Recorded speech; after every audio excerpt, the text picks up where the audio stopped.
Hola, ¿qué tal a todos? Continuamos con el tema ovnis en el Congreso con Leopoldo Zambrano y yo estoy muy agradecido de que continuamos aquí porque hay mucho que aprender contigo, Leopoldo. Y bueno, tengo la duda, ahorita que estábamos hablando con Paul, algunos hablan de objetos que vuelan, aparentemente hay que subrayarlo aquí sin propulsores visibles, así lo dicen. ¿Tú qué opinas? ¿Podrían ser exageraciones o malas observaciones de un fenómeno que siempre nos va a tomar desprevenidos?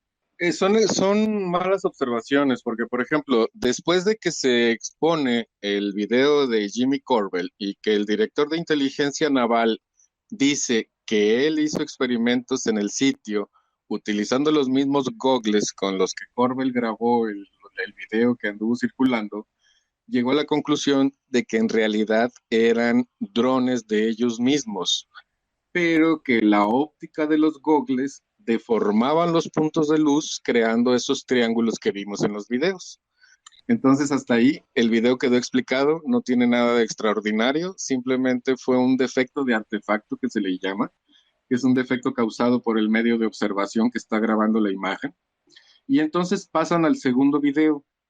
El segundo video nos damos cuenta de la incapacidad que tienen para identificar una posible amenaza cuando muestran el video que está tomado desde dentro de la cabina de un avión y se ve un objeto esférico que cruza la ventana de la cabina. Ujú. Ahí de plano dice, tenemos esto, no sabemos lo que es, no sabemos con lo que nos estamos enfrentando, y esa declaración, pues, es escalofriante, porque son los que están encargados de la protección del espacio aéreo, Claro.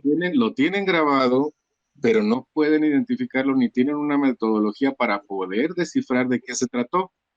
Ese tipo de cosas son los que yo considero que son malas interpretaciones, porque uno de los congresistas, creo que fue Mr. Himes, él hablaba sobre enseñar al público la diferencia que hay entre ver una imagen en 2D, que puede ser una foto o un video, el mismo video que presentaron ahí en la audiencia, y una imagen 3D que tú lo estás viendo en vivo arriba del avión desde el aire.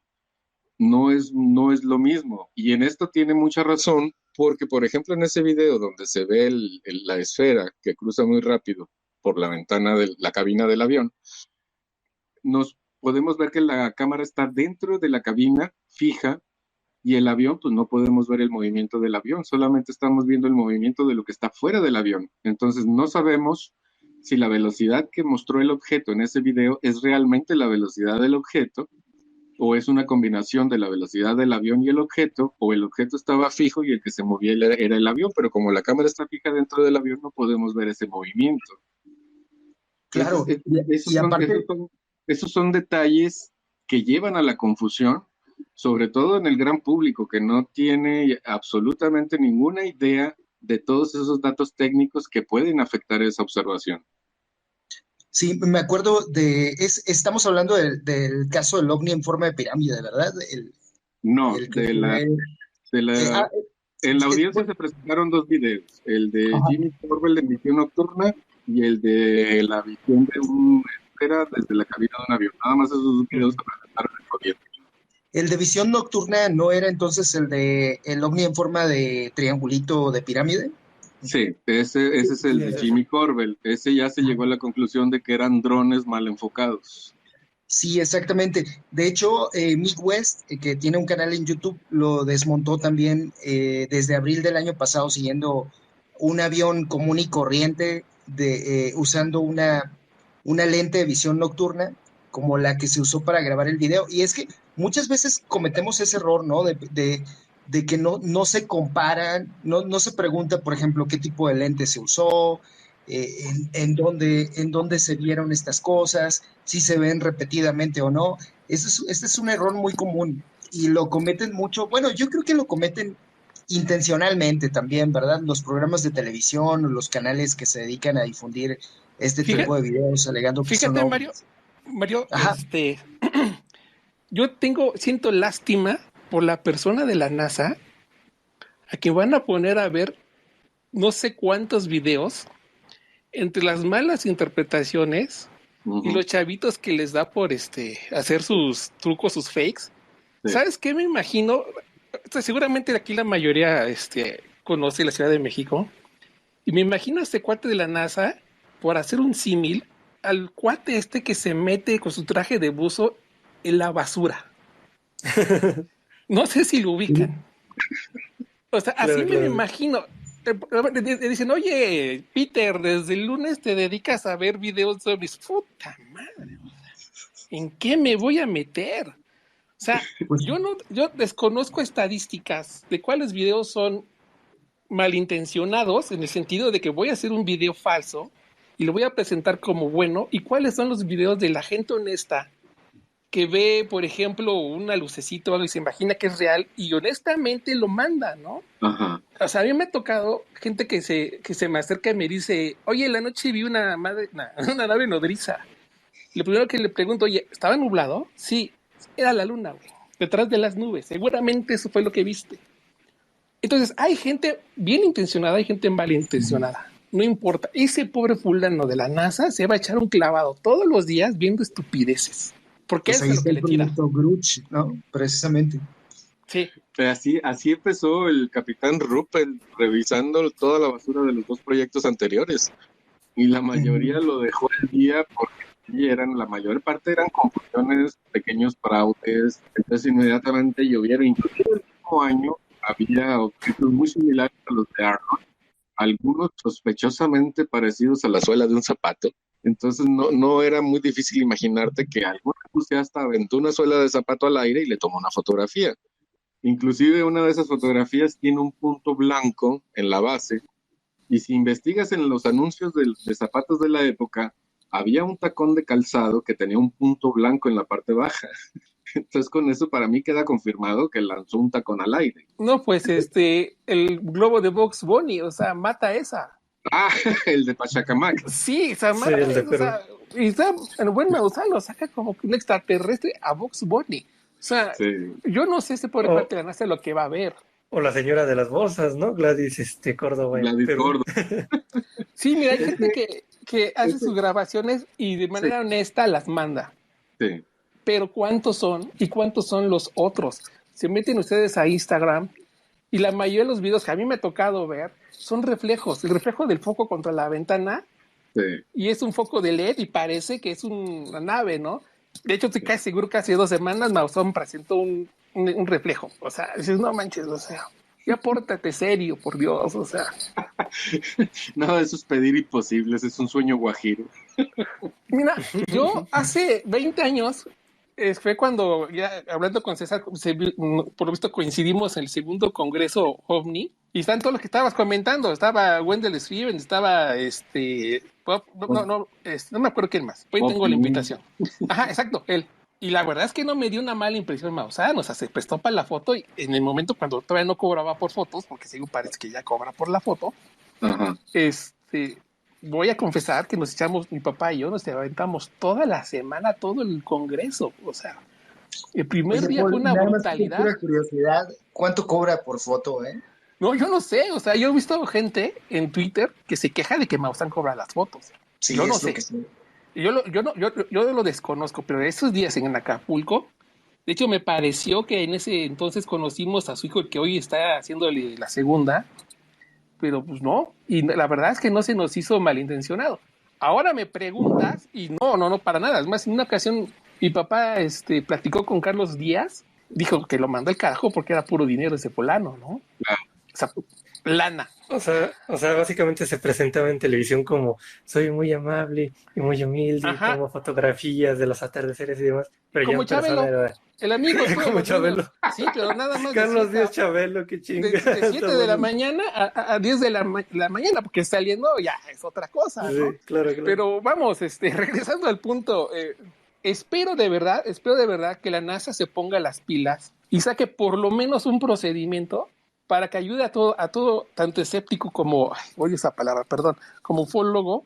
Uno, para que le ponga el cachetadón al otro de cállate, estás mintiendo, y el otro para que verdaderamente se descubra y se establezca la verdad, porque aquí lo importante es la verdad. Entonces, mi apuesta es por la NASA. Ojalá funcione algo padre, ojalá eso que lo vemos en películas de que son muy corruptos, ojalá no ocurra eso. Pero bueno, al final de cuentas la gente, los ufólogos le van a echar tierra a la NASA, es un hecho. Ya he empezado a ver decir que ya están escondiendo cosas, que están transgiversando cosas.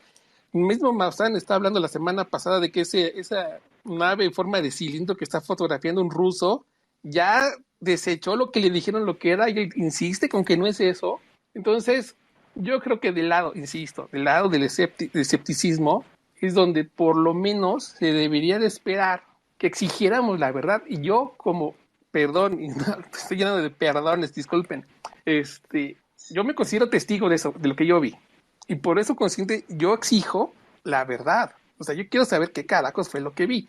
Y Maussan no me lo va a decir, y ni los otros ufólogos me lo van a decir. Yo por eso me le pego ahora sí que a la banda de los del escéptico, porque siento que ahí es una línea recta, del punto A al punto B. La ufología es una línea entrecurvada y con bifurcaciones, y es como si te metieras a un bosque y de pronto ya estás viendo una persona que en sueños habla con extraterrestres. O la loca esta hace un mes que hablaba extraterrestre, hablaba alienígena, ¿no? Por favor. Entonces, regresando el micrófono a Leopoldo, porque me la estoy pasando muy bien. Mi apuesta es por la NASA y ojalá nos vaya bien con esto.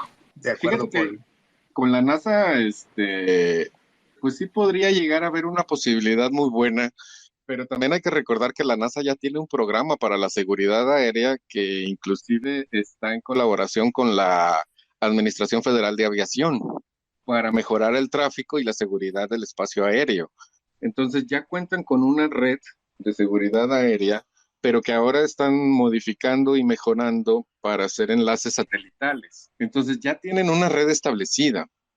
Que puedan llegar a obtener información, pues tal vez la puedan obtener, pero es información que ya podíamos haber tenido disponible desde hace mucho tiempo, porque pues los aeropuertos, todos los aeropuertos, funcionan como una red de detección. Si tú observas un objeto extraño en el cielo y te da un eco en el radar, pero no te responde el transponder, inmediatamente ahí ya tienes un objeto volador no identificado, se hace un reporte y se envía. Entonces, la red de detección ya la tenemos, todos los aeropuertos son una red de detección. Que la NASA se meta ahora a investigar platillos voladores, yo lo veo más que nada por tratar de conseguir algo de presupuesto, ¿no? Sí, y del lado de la audiencia de la que estamos hablando, pues también tiene que ver, creo yo, con el asunto de la seguridad nacional, sobre todo ahora que hay como que volvió eso de la Guerra Fría, ¿no? Sí, eso es lo que hay que tener bien claro, porque la palabra misteriosa de la audiencia fue estigma. ¿Y qué es el estigma? Pues es toda la carga cultural que el fenómeno ovni tiene a cuestas, lo que hace que gente seria no quiera ser considerada como chiflada y entonces al ver algo extraño en el cielo, pues es renuente a reportarlo. Y eso sucede con muchas personas, o al menos algunos dicen que esa es la razón por la que nunca cuentan sus experiencias. Pero cuando esto sucede al seno de una organización que está encargada de la seguridad nacional de un país, está creando un serio hueco de seguridad que puede llegar a dejar pasar una amenaza de cualquier tipo.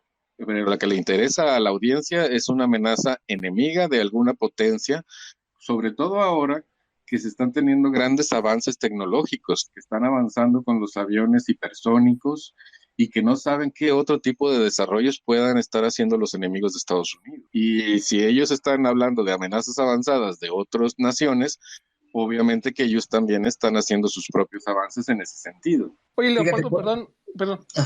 sí, Según yo, y seguramente Leopoldo lo sabe, según yo, a la gente pues no le está interesando, realmente no se están subiendo al tren.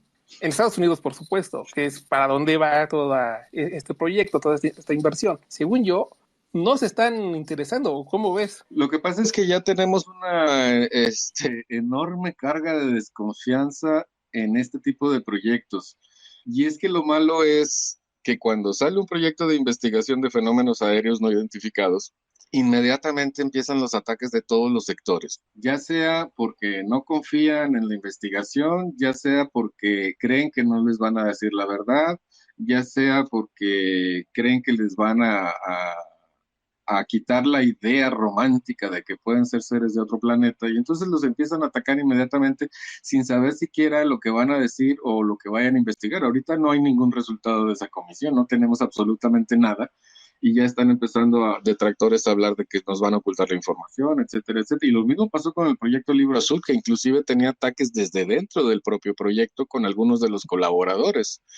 Por ejemplo, había un técnico en climatología o algo así, James McDonald, que para él todos los avistamientos ovni tenían que ser fenómenos atmosféricos, todos, invariablemente. Ninguno podía ser otra cosa más que fenómenos atmosféricos. Y trató de meter esa idea dentro del proyecto Libro Azul y tuvo varios roces con el doctor Alan Hynek, precisamente por eso, porque Alan Hynek pues, revisaba caso por caso, tenía la información de primera mano y él podía decir con toda seguridad, no, no todos son fenómenos atmosféricos, hay fenómenos atmosféricos, hay aviones malinterpretados, hay engaños también, había muchos engaños, globos meteorológicos, la visión del planeta Venus, que era uno de los más taquilleros para las visiones ovni, Venus y Júpiter. Y entonces había toda una serie de explicaciones distintas para todos los casos. O sea, no todos los casos se explicaban con una sola idea. Y eso es lo que quería McDonald. Y luego aparte la CIA también estaba metiendo mano, inclusive les hizo algunas sugerencias en una reunión que hubo en 1953 para llevar a cabo el seguimiento de la información, que de hecho resultó mejor y el proyecto estuvo en su máximo esplendor durante el periodo de Ruppelt, porque fue cuando salió la regulación de la Fuerza Aérea 200-2, que luego se convirtió en la regulación 8017, que esas dos regulaciones daban la pauta de qué hacer en caso de que hubiera un reporte ovni. Y a grandes rasgos, lo que decían esas regulaciones era, si cualquiera de las Fuerzas Armadas tiene un encuentro con un objeto volador no identificado, lo primero que hay que hacer es, ¿lo puedes identificar? Si la respuesta era afirmativa, haz un informe y lo damos a conocer al público. ¿No lo puedes identificar? Haz un informe en esta otra forma y envíaselo al proyecto Libro Azul para que ellos averigüen de lo que se trata. Y eso estaba bastante bien, o sea, es lo lógico, ¿no? Sin embargo, cuando la gente se dio cuenta de esa regulación, lo interpretó de una forma en la que supuestamente el proyecto Libro Azul lo que trataba era de esconder algunas cosas, de que estaban ocultando información. Y poco a poco Hynek también se quedó con esa idea y fue cuando él forma su grupo de investigación OVNI también, porque pensaba que algo había detrás del fenómeno y que la Fuerza Aérea estaba tratando de ocultarlo, cuando en realidad lo que estaban haciendo era un procedimiento adecuado para llevar a cabo el estudio de los casos. Y eso la gente nunca lo entendió. Entonces acá yo también creo que va a haber algo así. Ya están empezando a saltar. Hay, por ejemplo, el congresista Mike Gallagher, por ejemplo, les estuvo preguntando a raíz del descubrimiento del proyecto ATIP, si cualquiera de los dos, el subsecretario de la Defensa o el director de Inteligencia Naval, sabían de proyectos encaminados como el ATIP a investigar el fenómeno OVNI entre el proyecto Libro Azul y el propio ATIP. Porque él decía de que a lo mejor había proyectos que no sabíamos que estaban en marcha, pero los dos representantes de la Comisión de Estudio UAP dijeron no tenemos conocimiento de que haya otro proyecto activo que se dedique a eso. Y entonces después de que le dicen que no hay ninguno, este señor habla sobre un documento que andaba circulando y luego sobre un caso donde supuestamente ovnis desactivaron misiles en la base aérea de Malmstrom y que estaba documentado. Y entonces ya que le dicen que no tienen conocimiento de ninguna de las dos cosas, pues este congresista pide a la Cámara anexar esa información al reporte de la audiencia. A mí me dio mucha curiosidad esas dos cosas y estuve investigando y ninguno de los dos tiene confiabilidad. Ni siquiera el informe que le llamaban Memorándum EW tiene validez. Ni el reporte que se hacía de que supuestamente un ovni había desarmado misiles nucleares, tampoco. Ese reporte de los misiles lo ha estado tratando de divulgar Robert Salas desde hace mucho tiempo. Supuestamente él fue testigo de ese evento pero también sabemos que este cuate estuvo muy asociado con el grupo de Disclosure Project de Stephen Greer, donde se Uy, juntaron una serie de exmilitares y exagentes y a decirle que ellos estaban conscientes de que el fenómeno ovni era real y que el gobierno lo estaba ocultando. Y para mí todos esos son puros oportunistas que estaban buscando hueso dentro del gobierno para formar alguna comisión de investigación ovni. Y además Michael Sala también, digamos, que decía cosas absurdas como que la invasión de Irak, ¿no? Del año 2003 No, no, se debía que buscaban. este es Robert Salas, es otro. Ah, Robert Salas, yo pensé que te referías al de la Al política y padre demás. de la exopolítica, no, ese también tiene su historia por otro lado. Ese también Claro. es otro, ese también es otro oportunista que estuvo atacando a la Marina de los Estados Unidos, Sí. haciéndolos responsables de la circulación de fotos falsas y ponía de ejemplo una fotografía donde supuestamente había aterrizado un platillo volador en la cubierta del USS Roosevelt. Pero Ujú. lo que no sabe este charlatán es que esas fotografías no fueron trucadas por la Marina, fueron trucadas por un tabloide del World Weekly News, Ajá, Wiki World News. Nuestro que a amigo partir Wiki World News. sí, 2 de octubre de 1990, pues sacó un artículo como predicciones para el 91, diciendo que se iba a ver un ovni que iba a aterrizar en un portaaviones. Pasó todo el 91 y no publicó la noticia, se publicó hasta el 18 de febrero de 1992 a primera plana y se ve la imagen del portaaviones que decían que era el Nimitz, pero en realidad era el Roosevelt con el plato en la cubierta de aterrizaje, en la cubierta de vuelo del portaaviones. Y esa información la estuvieron reciclando desde 1992 hasta 1998, le sacaron jugo a esa nota. Y cada vez que la publicaba, pues había una cierta variante en la información. Por ejemplo, en la que se publica creo que en el 94, hablan de que en la nave se encontraron un alienígena de 400 años y en otra que habían hecho un lado. Cada vez que publicaban la noticia, ponían la misma imagen, pero con otra información. Entonces, esa imagen anduvo circulando por todos lados y obviamente, como es un portaaviones, Michael Sala no hizo su trabajo de investigación y se la adjudicó a la Marina de los Estados Unidos. Entonces, lo que estos oportunistas andan buscando es hacerse ver como expertos en el tema para ver si logran algún hueso dentro del gobierno. aquí somos fans de Weekly World News. De Mm. hecho, creo que hablamos muy seguido de ellos. Sí, no, inclusive Maussan cayó en una de esas trampas con Oye, otros Maussan también estuvo en el Disclosure Project, ¿no? No recuerdo haberlo visto porque yo vi la audiencia que se dio en el Salón de Prensa de Washington y nada más estaba pura gente relacionada con la milicia. Fue en el 2001. Pero Maussan estuvo como reportero, allí cubriendo la noticia. Incluso hay un audio de OVNI, un fenómeno inteligente, su programa de ABC Radio que tenía antes, en donde dice que la noticia incluso la dio con Adela Micha cuando ella salía en el Canal 9. Sí, pero él no estuvo como participante, ¿no? Como participante no, pero sí como reportero y digamos que trajo acá el mitote. Sí, no, y pues no es extrañar que Maussan haya cubierto la noticia.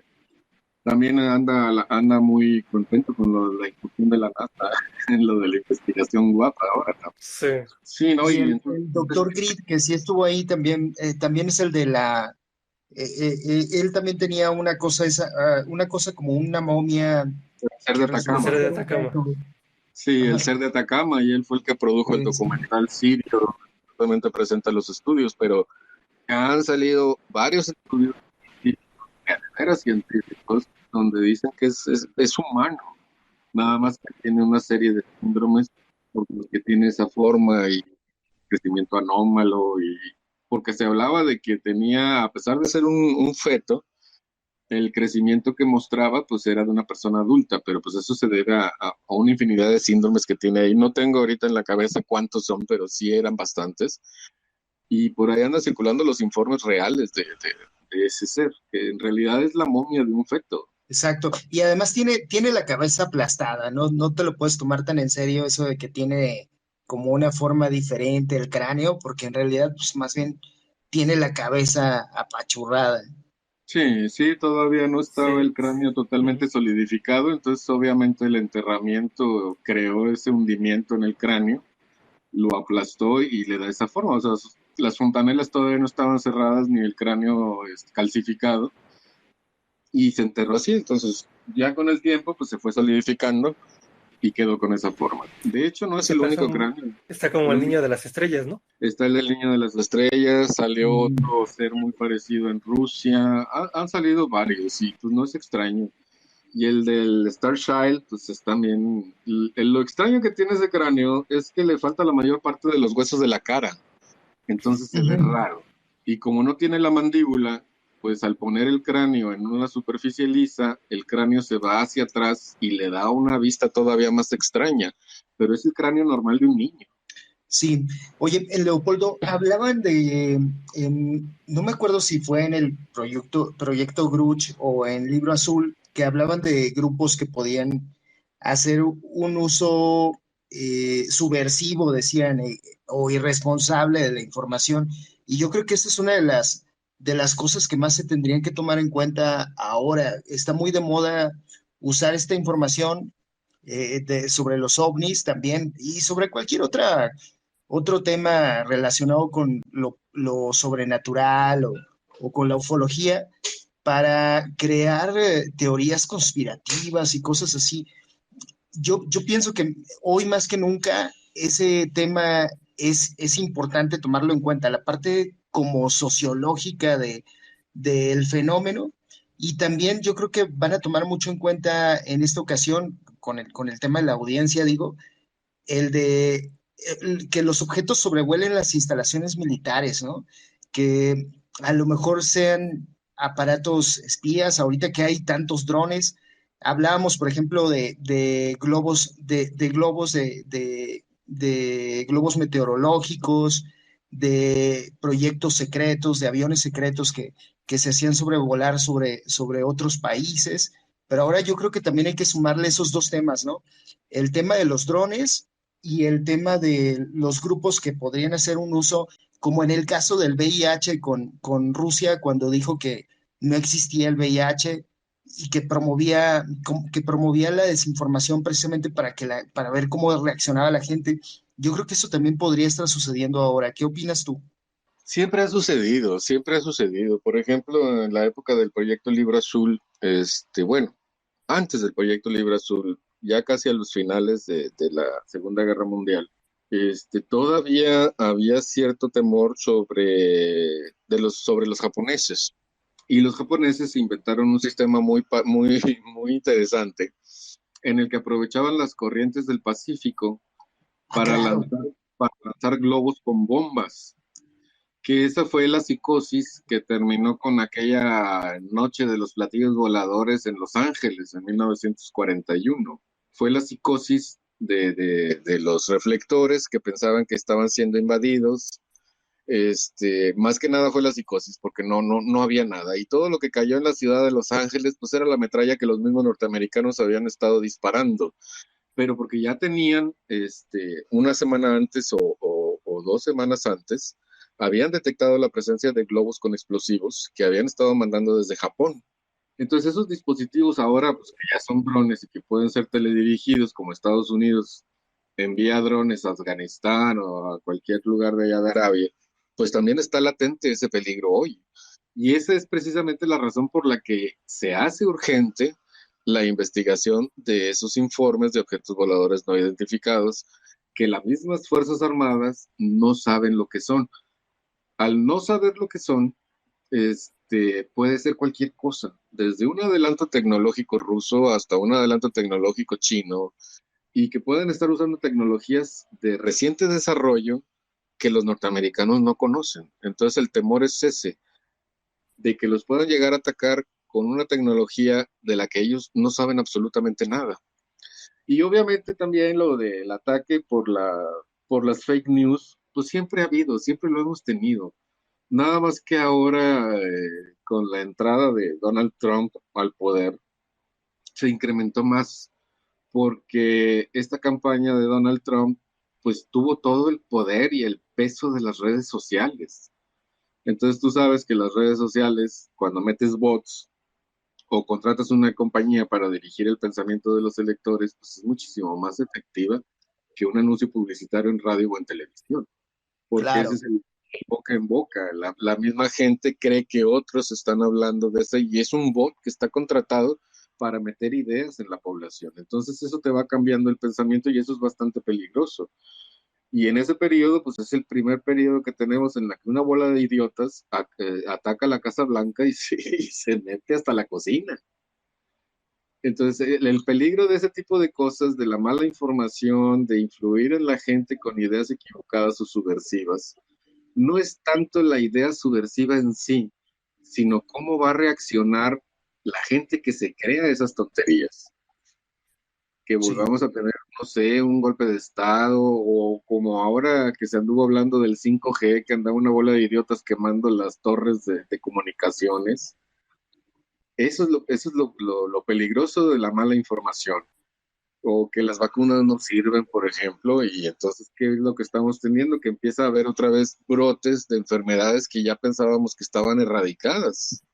Lo que yo no entiendo ahí es cuál es la motivación de los que mueven los hilos para crear esas tonterías, porque todos estamos en el mismo planeta, todos estamos en la misma roca.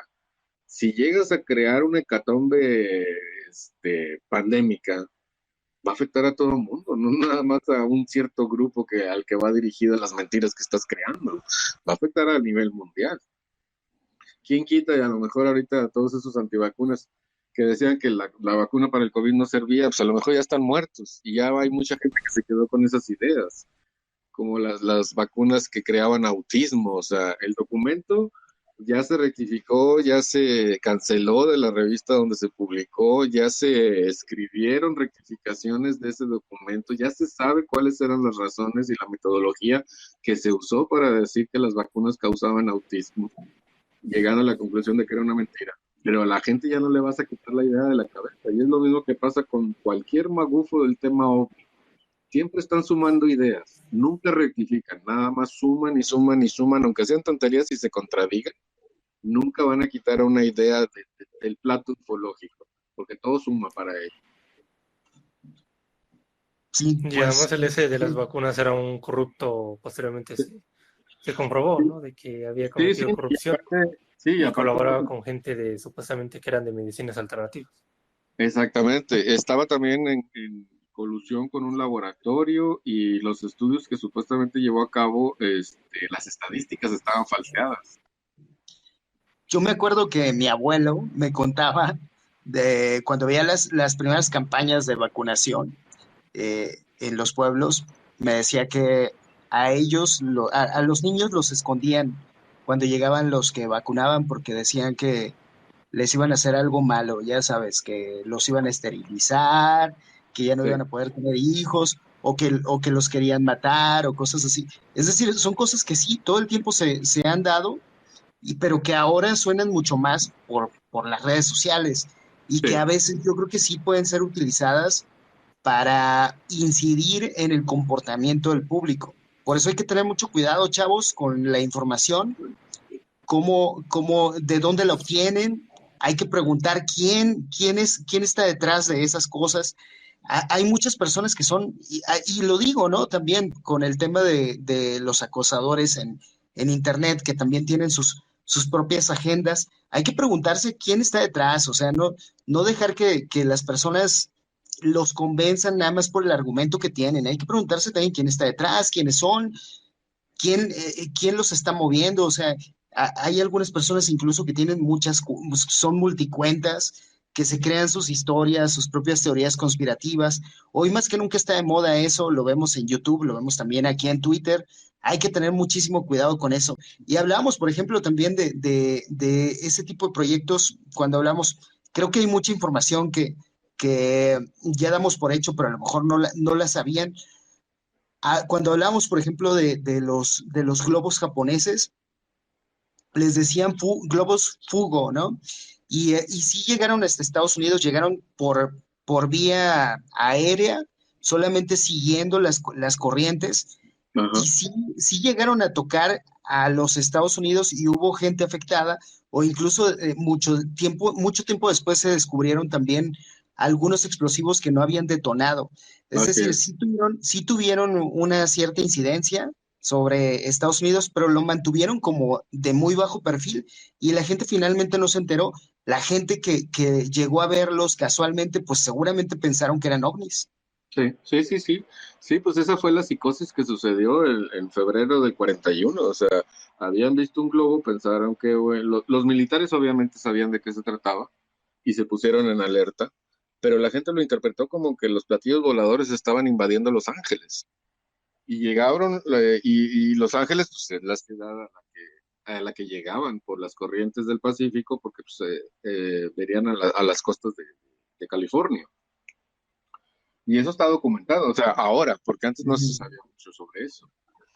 Claro, igual pasa con el tema de Kenneth Arnold, que lo hablamos el otro día con César, y que también lo tocabas tú, Leopoldo, que no nos enteramos de un montón de información que hubiera sido muy interesante en aquel tiempo. Le comentaba a César en aquella ocasión también, que si ese tema, como un testimonio, se hubiera dado en este tiempo en el que hay tanta información, quizá no hubiera durado más de 2 días en los titulares o no hubiera pasado de una anécdota en redes sociales, porque realmente nunca se presentó ni una fotografía, No, ni algún testigo presencial. No, todo lo que se conversó detrás de ese evento sucedió mucho tiempo después. En algunos casos fueron malas interpretaciones que hicieron los mismos medios del evento, se le dejó crecer y finalmente se convirtió en una leyenda de la ufología a tal punto que marca el inicio de lo que ahora llamamos fenómenos ufológicos, tal y como los entendemos hoy. Entonces, bueno, ese tipo de fenómenos son muy, muy interesantes. A mí me gusta mucho más el tema social y psicológico que encierran este tipo de fenómenos. La verdad, yo soy muy escéptico de ese tema, ya lo saben, pero es que no deja de ser interesante. Cuando hemos hablado de estos temas, cuando hemos tenido la oportunidad de debatirlos, luego nos mencionan esa parte, ¿no? De, oye, pero es que si tú no crees en esto, ¿por qué estás aquí? Pues la verdad es que sí, resulta interesante también la gente que está detrás, cómo reaccionan, cómo van creciendo este tipo de fenómenos, cómo empiezan a tomar forma y luego parecen tener vida propia y evolucionan, ¿no? sí, sí, no, y sobre todo, se conoce un fenómeno y en condiciones normales se estudia, se verifica y se llega a un punto en específico. Pero en el tema OVNI no ocurre así. En lugar de llegar a un punto específico, se diversifica. Y entonces empiezan a salir una serie de vertientes del fenómeno original que nunca hubiera sospechado que pudieran llegar a salir. Y en el caso de Kenneth Arnold, el estudio de su informe, los del proyecto Libro Azul llegaron a la conclusión de que se trataba de un espejismo. Pero luego Kenneth Arnold se mareó, yo creo que con la fama que le dio la noticia, que el periodista también se equivocó al tomar la nota y tomó el movimiento que Kenneth Arnold describía como la forma de los objetos que Kenneth había visto. Entonces ahí nace el concepto de platillos voladores. Hay Sí, otro detalle, él hay decía que otro, se deslizaban como platos en el agua. exactamente, sí, como si lanzaras una piedra plana en la superficie de un lago, lo que le llamamos aquí hacer patitos. Entonces el periodista Exacto. lo toma como la forma del objeto que vio Arnold en lugar del movimiento. Y lo que llamó la atención de los militares, que fue prácticamente lo que inició la investigación oficial, porque por eso se recuerda el caso de Kenneth Arnold como el inicio de la ufología moderna, porque fue el caso que movió una investigación oficial, cosa que no sucedió en febrero del 41 con lo de la invasión a Los Ángeles, pero en este caso sí lo motivó una investigación oficial llevada a cabo por la Fuerza Aérea. Y luego una semana después, 2 semanas después, 1 o 2 semanas después, se viene lo del caso Roswell, que cometen la torpeza de decir a los medios que habían capturado un platillo volador y al día siguiente se desdicen, pero pues ya lo habían dicho, ya no lo podían quitar de la historia. Y pues la gente empieza a generar historias de conspiración. Y otra cosa que se conjuntó con esto, que creo que está asentado en el proyecto SIGNT, es que suponían también que lo que vio Arnold, porque después Arnold cambió la descripción de los objetos que él había visto, agregó una cosa, un objeto que parecía una mantarraya, porque los que describió en un principio parecían suelas de zapato, pero luego agregó un objeto que parecía una ala voladora, que los Estados Unidos ya Ujú. lo venían desarrollando desde 1941 y el primer vuelo de las alas voladoras norteamericanas fue en 1946.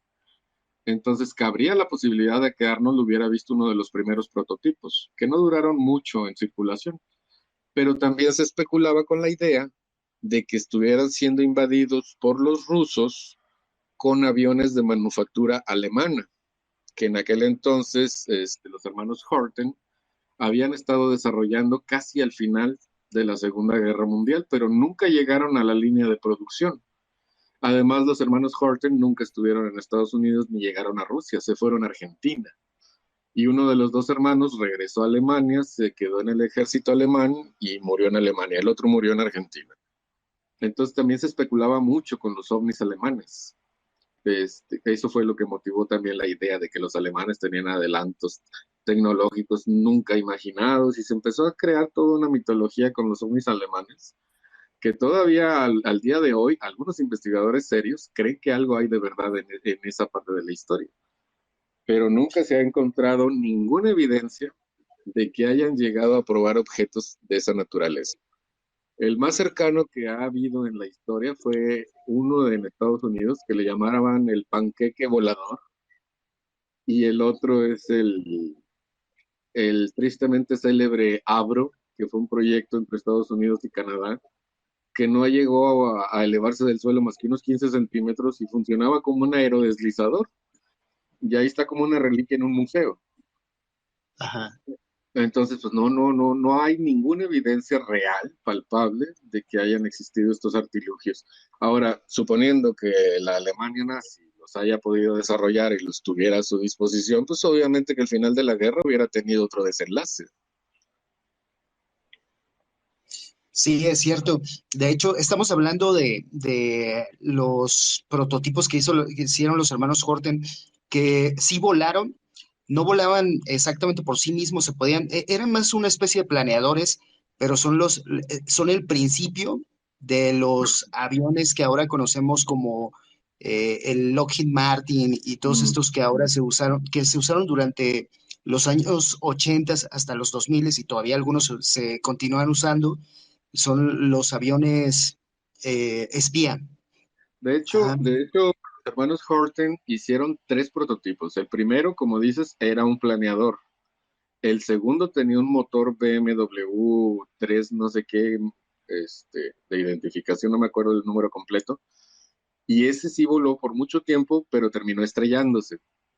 Eso le sirvió a Ujú. los Horten para mejorar algunas cosas del mecanismo y entonces hacen la tercera versión, que es el que está ahora en el Museo Smithsoniano, que Ajá. fue restaurado y está en exhibición. Pero Que, ese tercer que se ve modelo, precioso, ¿eh? Y además se ve súper moderno.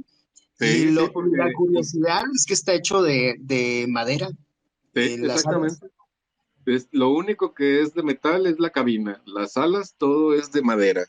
Y ese era la primera ala voladora a reacción, porque las primeras alas voladoras de Estados Unidos todavía usaban hélices. Entonces, de haber llegado a la línea de producción, de haberlo desarrollado un tiempo antes del final de la guerra, porque casi los empezaron a desarrollar, yo creo que en las últimas 2 semanas, a raíz de un proyecto que sacó Goering, que le llamaba el 1000 por 3, volar a una distancia de 1000 kilómetros, a una velocidad de 1000 kilómetros por hora, llevando una carga de 1000 kilogramos para bombardear todo lo que se te diera la gana. Y ese avión lo hubiera podido llegar a lograr.